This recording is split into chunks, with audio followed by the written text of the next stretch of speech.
longer need to take an individual in a so-called programming session to traumatize them, although that does occur from time to time still. They are able now with the new technology to directly transmit programming information into a human brain. And that is done, again, as I mentioned, from satellite transmission, cell tower transmission, and there's even ways of doing it through television, radio, and even through the wiring in your home, where they can transmit certain frequencies that download into the brain. The biggest download basically occurs overnight when people are sleeping, because that's the easiest time. There's no resistance.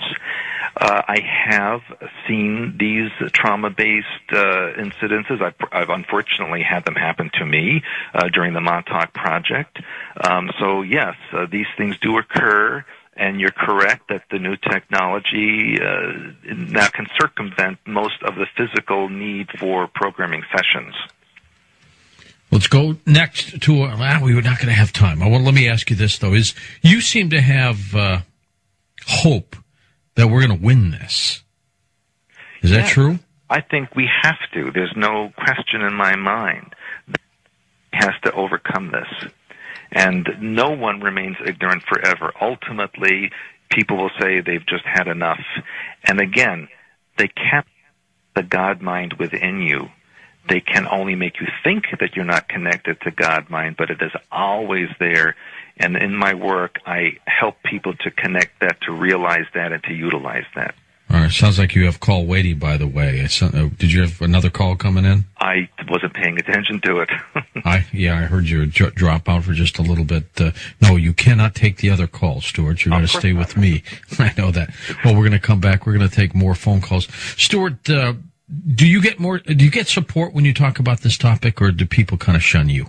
I'm getting mostly support. Of course, there's always people out there who don't want to hear this or to accept it. And again, I agree, it's their prerogative. And I don't force anyone to believe it. I state what I know, and you can accept or reject it. However, rejecting it doesn't change what I know or what I experienced. But for the most part, I have these days a lot of acceptance and support in this work. Well, good for you. All right, well, stick with us. We'll be back in a moment. Very quick night. We'll take your final phone calls on Coast to Coast AM. I'm George Norrie. Under some of these mind control programs, can somebody be deprogrammed? Absolutely. Well, that's one good thing. Do you have to do it through a specialist or what? Well, you have to know the techniques to download the programming and undo it. And I have an entire series of visualizations and exercises that I teach people and coach them through in order to do this.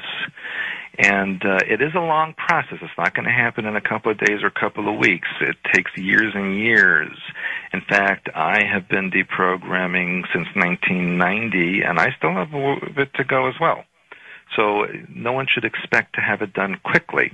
I feel that it can be done and it can be accomplished ultimately, completely, but you need to be patient and consistent and persistent. Let's go back to final calls. West of the Rockies, where are you calling from? Hi there. Hi, this is Cindy calling from Cedar City, Utah. Hi, Cindy. And my question is, what are crop circles? And I'll take my answer off the air. Stuart, you haven't brought up crop circles. Do you want to talk about that? If not, I'll go ahead. I'll talk. Sure, no problem. Take it away. Jokingly, I call them crap circles, and that is because they're not what people think they are. I happen to have known the person at Brookhaven National Labs who said that he helped create them. What they basically are energetic injections into the morphogenetic grid of the Earth to change life forms on the surface and even below. So what you're seeing are archetype symbols, what I call language of hyperspace that I teach, which are being put in a sentence form to get a certain result. So that if they want to change the genetics of a certain species or a group of or change something in an area, they will create these crop circles that go into the genetic grid there and then alter everything in the area. They're not from Space Brothers. Okay, and also, go to earthfiles.com if you also want to get another explanation on crop formations from Linda Moulton Howe. Let's go to our first-time caller line. You're on with Stewart Swerdlow. Hi there. Hello. Yes, take it away. Hey, this is Casey. I was going to say, first of all, hello, George. Hi, Casey. And, I have two quick questions for Stewart. The first being, I guess, open to either one of you, is the reptilians that you guys are speaking of, is this similar to the reptoids that have been spoken of in the past on this program? And yep. Number two question also,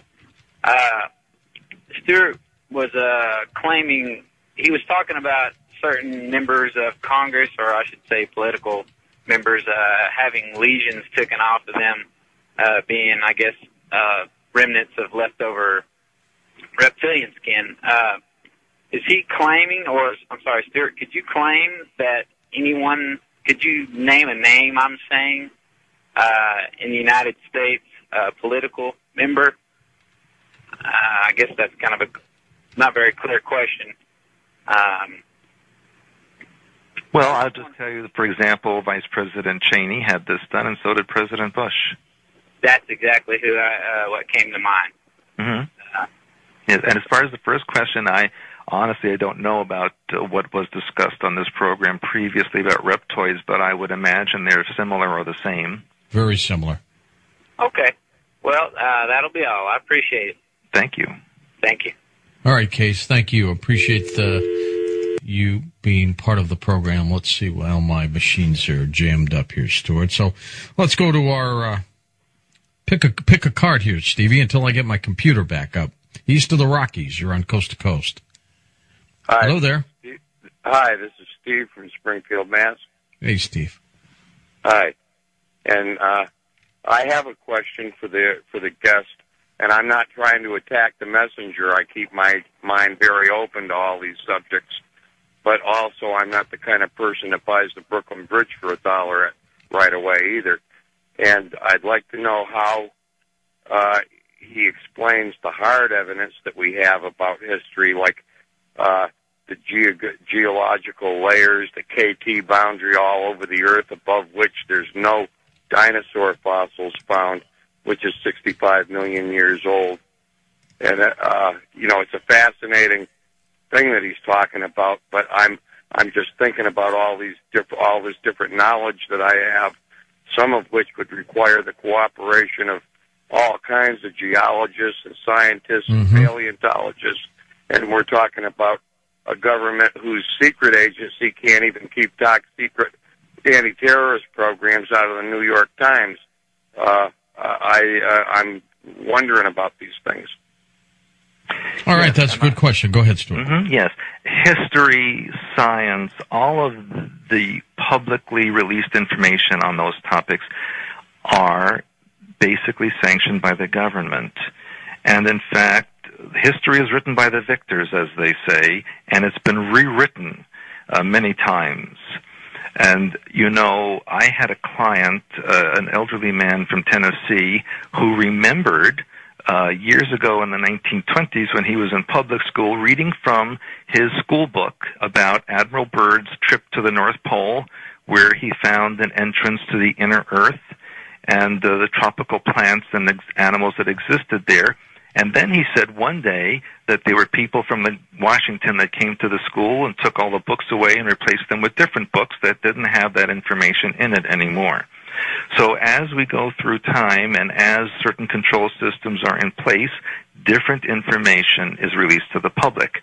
There was something called Education 2000.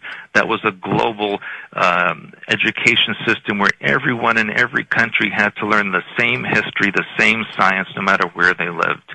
So there's a globalization of information, and the information has to be approved by the global government.